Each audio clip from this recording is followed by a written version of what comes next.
Hello friends, today I am going to tell you about how to make angle or how to create angle, how to draw an angle.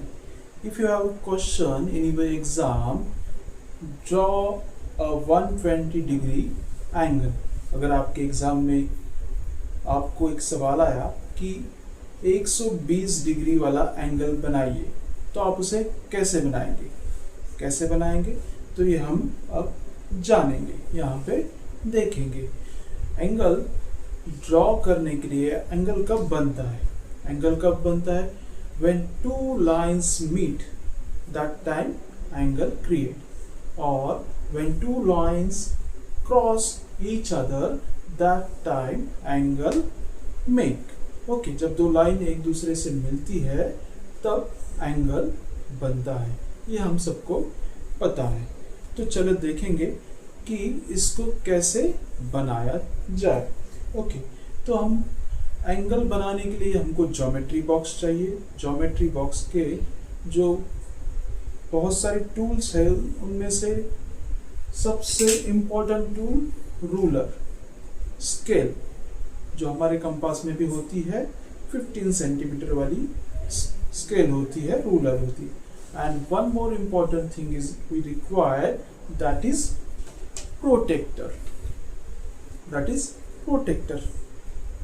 ये है protector, इसको कुछ लोग D भी बोलते हैं, है ना, half circle. Okay, so when we this two things हमारे पास जब ये रहेगी तब हम बना सकते हैं एंगल।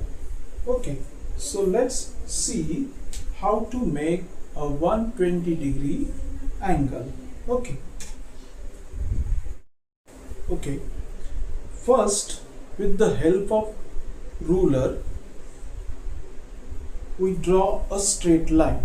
रूलर की हेल्प से हम स्ट्रेट लाइन बनाएंगे। स्केल का यूज ही हम किस लिए करते हैं?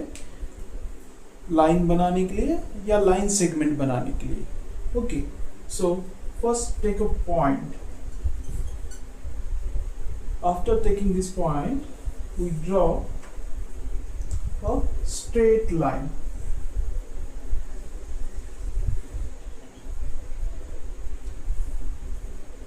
We show arrow mark on the end point, and then we take protractor. Protractor के यहाँ पे सेंटर में ये जो पॉइंट होता है ये है रेफरेंस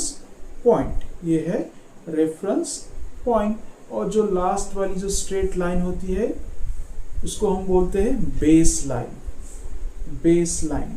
जो स्ट्रेट वाली एक लाइन होती है उसको बोलते हैं बेस लाइन। ये दो चीजें हमको जानना बहुत जरूरी है। और आप सब लोगों ने देखा होगा कि इस प्रोटेक्टर में 1 to 180 डिग्री तक के मार्क्स होते हैं, साइन होते हैं। मीन्स ये जो डी है या ये जो प्रोटेक्टर है इसका एंगल है 180 डिग्री।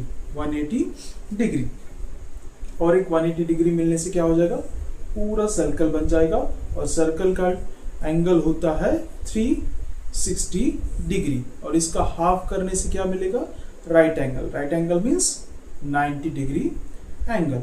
ओके, तो जब हमको ये एंगल बनाना है तो हम क्या करेंगे? ये जो रेफरेंस पॉइंट है, रेफरेंस पॉइंट को, ये जो सेंटर पॉइंट है, इस लाइन का स्टार्टिंग पॉइंट है, इसको मान लो हम बोलेंगे O, और we can say C, any A to Z में का कोई भी लेटर हम ले सकते हैं।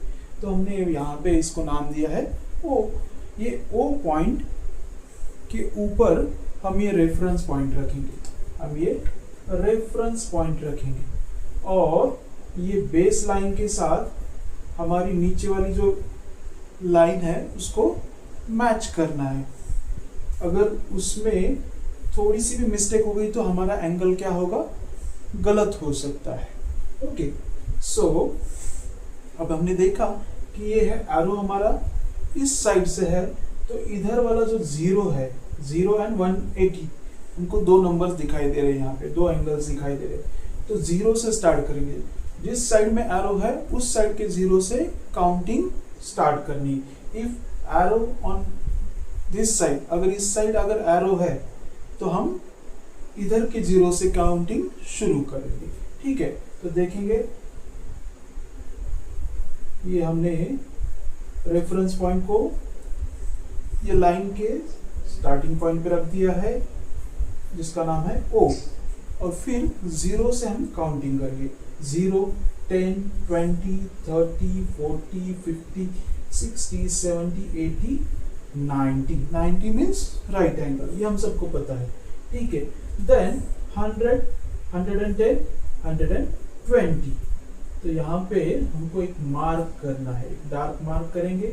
एंड सेम पॉइंट पे आपको दिखाई देगा कि और एक नंबर है दैट इज 60, दैट इज 60।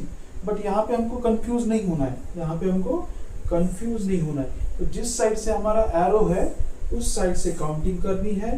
तो काउंटिंग करते करते हम यहाँ पे आ गए 120 के पास, और यहाँ पे हमने एक मार्क कर दिया। फिर इसके बाद फिर से स्केल लेंगे और स्केल से, रूलर से इस स्टार्टिंग पॉइंट को और इस मार्क पॉइंट को क्या करेंगे, हम लोग मैच करेंगे।